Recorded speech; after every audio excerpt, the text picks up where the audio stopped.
My apologies for being early, but I'm getting picked up in an hour and a half to go and spend the rest of the day with my parents and my brother and my sister-in-law. So getting it out of the way early today.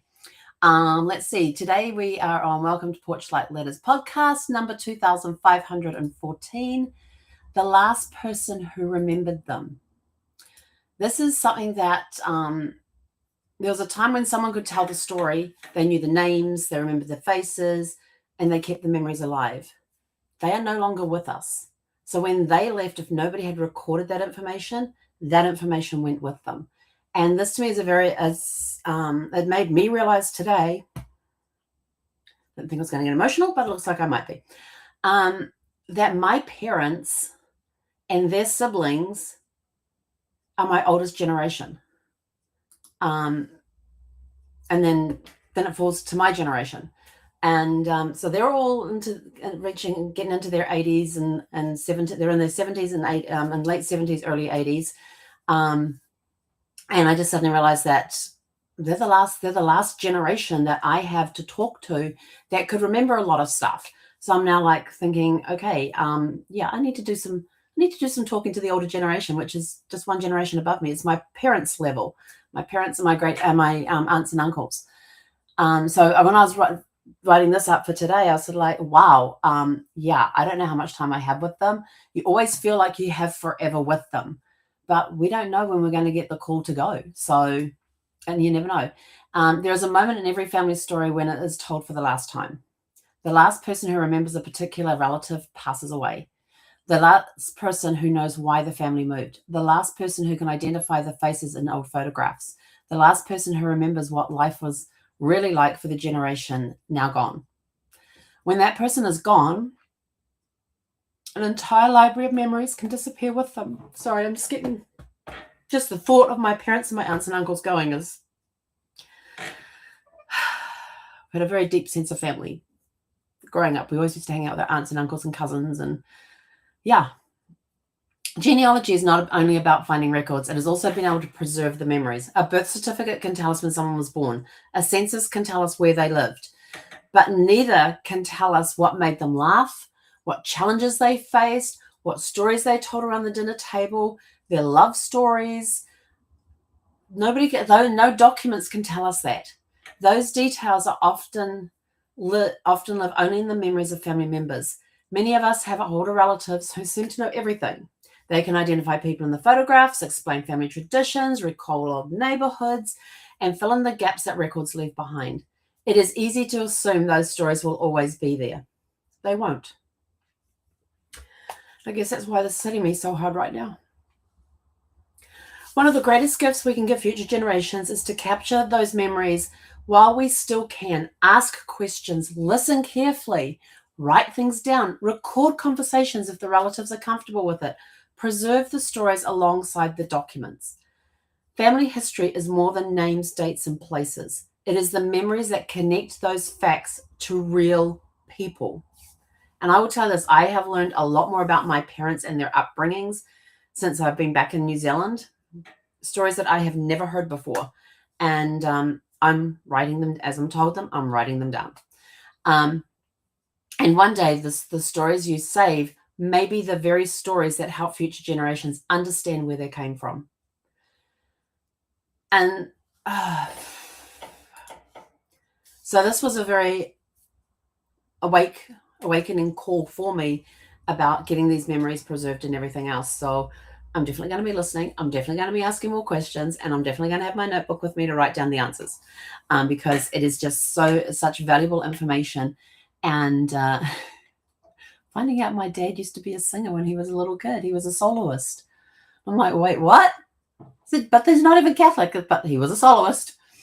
He went to a singing teacher for many years, for a while before he finished it, and I didn't know that.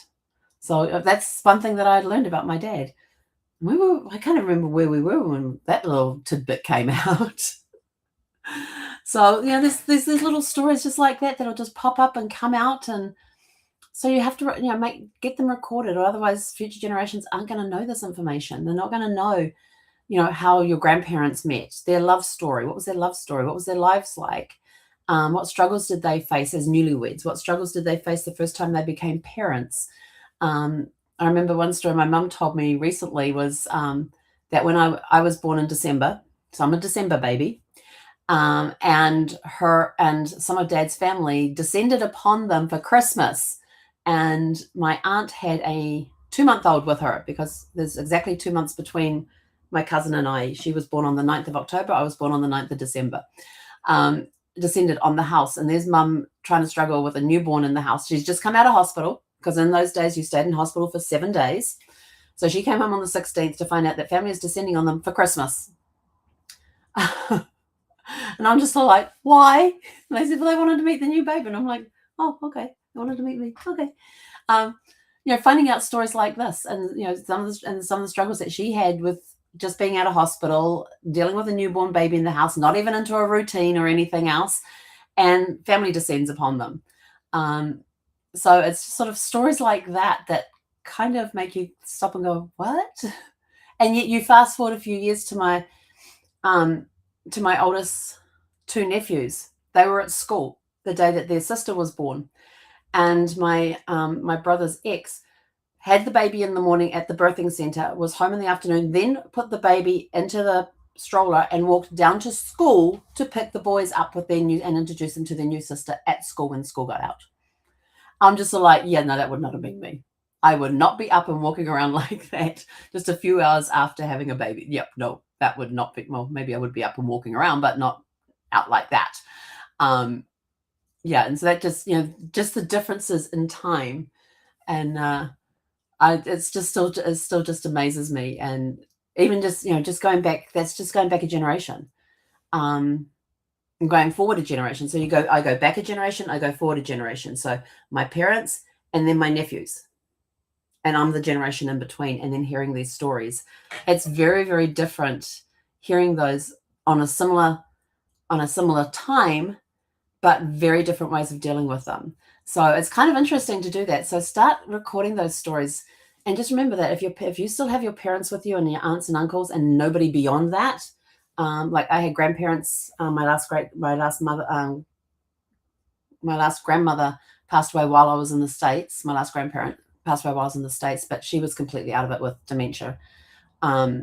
And I always remember the last visit I had with her. She knew exactly who I was. She knew who my parents were. She knew who all her children were. You took her into her bedroom when she had all the framed photographs. She could name everybody in the photograph and how they were related to her. That was my last visit with my grandmother before I headed to the States. And I'm always thankful for that visit. When I went down to New Zealand in 2002 with Brad for our honeymoon, we got married in December of 98. It took us 4 years to get our honeymoon. We went down to New Zealand, took Brad down to New Zealand for the first time, and I wanted to go visit my grandmother, and my mum and dad said no. She said, she won't even know who you are when you walk in the door. And they said, how was she on your last visit? And I told them how lucid she was, and they turned around and says, keep that memory. Don't go and visit her, because it'll just be more for you than it will be for her. So I followed their advice. I am thankful for that, because that last memory I have with her, she knew who I was, and we had a great conversation that day, and she knew who everybody was in the family, and she was just very, very present in that moment. And so I'm thankful for having those memories. And it's just we're even talking about my mother's mum, my nana, and my visits with her, and some of the memories I had from the last visits that I had with her. Things from telling her that I had a car, and she's going, oh, that's lovely. Which car did you drive? And so I pointed to my car out in the parking lot. It was bright yellow. And she goes, oh, that's lovely. How did you get here today? And I said, in my car. Oh, you've got a car, have you? Which car do you have? By the time I left 20 minutes later, I'd driven every car and motorcycle that was in the parking lot. But I made sure, I thought, hang on, the last one had better be to that yellow car, otherwise, in case she has a clear moment. And so I did. And so I made sure that the last car that I told her that it was mine was actually mine, because I didn't want her thinking that it's not what she told me and getting more confused. Whether she remembered or not after that, I don't know. But in my mind, it was like, I'm sealing the deal. I'm telling you that this is my car, and that's the one I'm going to get in and drive away from. So if she's watching and she has a lucid moment, it will all click. But that was one fun visit. Another one, I was walking around the assisted living place that she lives in. We're walking around the outside of it, and she points to one wing, and she's walking along with her hand in my arm, and we're just strolling along, not going any fast pace or anything. And she points to this door of one of the wings, and she goes, "See that wing?" And she says very quietly, she goes, "See that wing over there, Helen?" I go, "Yep." She goes, "That's the men's wing." She says, "Sometimes I go through that door as a shortcut." I'm like, "Oh, go visit your boyfriends, do you?" She turned around and slapped me on the arm and told me not to be so stupid. Oh, that was one of my favorite memories with her in her later years when she was forgetting everything. So that was another lucid moment that I have. But there's lots of memories that you can have with those people. I got to meet I got to meet one set of my great grandparents. They lived into the 70s. One died in Granny died in 73, and Pop died in 78, I think it was. He was either 4 or 5 years after her, 77 or 78. So I had part of my childhood with them, and I got to know them. And then my grandparents started passing away in the mid 80s once I joined the Air Force. Once I joined the Air Force, that's when they started passing away. One of them were 1 year and 5 days apart. My papa passed away on the 21st anniversary of my parents' engagement. And then my grandfather, and then papa was my mum's dad, and then my dad's dad, granddad, he passed away the following year on the other week, 5 days later, a year and 5 days later, on Queen's birthday. And Queen's birthday in New Zealand was the first Monday in June. It is now King's birthday, the first Monday in June. But back then it was Queen's birthday. And so just before Queen's birthday 1 year, just after Queen's birthday the second year. And what was really eerie is that I was at training both times. I was training at both times. I was training at both times. I was in the Air Force. I was down in Christchurch at the base that they had there called Wigram. The base no longer exists. Well, parts of it do. It's now been turned into a big housing development. And the Air Force Museum's there. And I was in training both times, and I got called to the office. And the first time I got called to the office, I turned around and I announced to the whole class, "My grandfather's just passed away. I'll be right back." And it turned out to be my mum's dad, not my dad's dad, which is the one I was expecting it to be. So I was a little shocked to find out it was Papa and not Granddad that had gone. Then the following year, same thing happened. Somebody came and got me and says, "My grandfather's passed away. I'll be right back." And I said the same thing and walked out the door. And they were all like, "Wait, what?"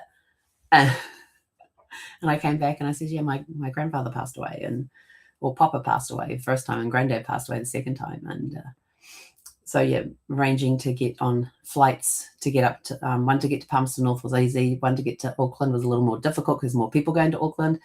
But that one, they got me across the Cook Strait, and my parents picked me up and took me and drove me up to my grandfather's funeral. So it's just interesting.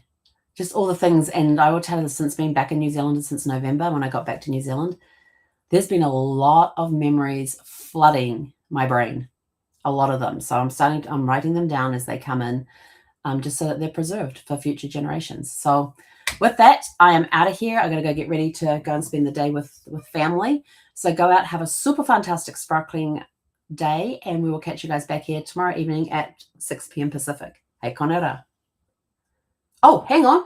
I totally forgot. I have a challenge for you. We're going to give you a challenge each day. So your family history challenge for today is to reach out to an older relative and ask them to tell you one family story they remember. Write it down, record it, or save it. One day you may be the only person who knows that story ever existed. And if you want to, you could let us know in the comments how you got along with that story. And don't just make it one story. Make it one story this week, another story next week. Just get in regular. If you're in regular contact with the older generations, then make an effort to talk with them once a week, twice a week, however often you want to talk to them, and ask them for a different story. Ask them about, how did you guys meet? What was your love story? When and where did you get married? And what was your wedding day like? What was it like becoming parents for the first time? Just everyday things that people won't think about to ask. And you got to remember, their generation was a different time. I got something in my eye now. Was at a different time, and things were thought of in different ways. So keep that in mind, that don't try to equate it to today, because it didn't happen today. It happened years ago in a completely different time where there was no computers, no internet. I think it's something it's kind of fun watching younger generations getting shown things that we grew up with, like a rotary dial phone. How do you use, getting them to use it? Um, Showing them a TV with no remote. How do you turn it on and off? Just showing them like a radio, a cassette player. I see all these TikToks and I just love these Gen Xers who are out there taking their kids and giving them a rotary dial phone and saying, here, find a phone number. Here's the phone book. Find the number for such and such a business or a person and give them a call on the phone. It's absolutely hilarious. Even watching people in the streets trying to read an analog clock. And I'm just sort of like, wow. Or showing a map and told to find a country on that map. It is just mind-boggling. It just blows my mind of some of the simple everyday things that we grew up with. Future generations have no clue about. None. Giving them a cassette player in the case and telling them to put it into a cassette player. That was really interesting. And then getting it in there and turning it on. So that was another good, interesting one. But there's lots of videos out there that you can go find where Gen Xers are taking younger generations and saying, here, what's this? And giving them even phrases that we grew up with or bands that we used to know. And can you tell me about, David Bowie? And they're like, who? Complete. So let's start putting bridges between these generations and learning about what it was like to grow up in their time and taking the time to find out the stories, find the love stories, find what was it like going to school.